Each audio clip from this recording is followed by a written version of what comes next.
યાત્રાધામ અંબાજીની ગબ્બર તળેટીમાં સ્થાપિત 51 શક્તિપીઠ મંદિરનો 9મો પાઠોત્સવ યોજાશે। 12 થી 16 ફેબ્રુઆરી સુધી 5 દિવસ પાઠોત્સવ યોજાશે। આ દરમિયાન હજારો શ્રદ્ધાળુઓ ગબ્બરગઢની પરિક્રમા કરશે। જૂનાગઢની જેમ અંબાજીમાં પણ એક પરંપરા સ્થાપિત થાય તે માટે રાજ્યકક્ષાનો આ મહોત્સવ 3 દિવસના બદલે 5 દિવસનો કરાયો છે। આ દરમિયાન ગબ્બર તળેટીમાં પાલખી યાત્રા, સાંસ્કૃતિક કાર્યક્રમો, પાદુકા, ચામર યાત્રા, ધ્વજા, ત્રિશૂળ યાત્રા, મસાલ યાત્રા, શક્તિ યજ્ઞ સહિતના કાર્યક્રમો યોજાશે। હાલ પાટોત્સવને લઈને તમામ તૈયારીઓ પૂરજોશમાં ચાલી રહી છે। રાજ્ય સરકાર, યાત્રાધામ વિકાસ બોર્ડ અને અંબાજી મંદિર દેવસ્થાન ટ્રસ્ટ સંયુક્તપણે આયોજન કરી રહ્યા છે।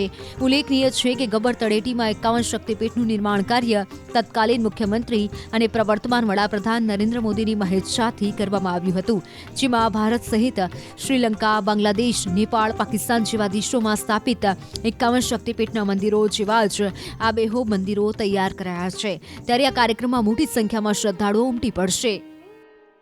અત્યારના અંદાજા પ્રમાણે રોજે હજારોની સંખ્યામાં બસેસમાં અને પ્રાઇવેટ વાહનોમાં યાત્રાળુઓ અહીંયા પરિક્રમા મહોત્સવમાં આવશે।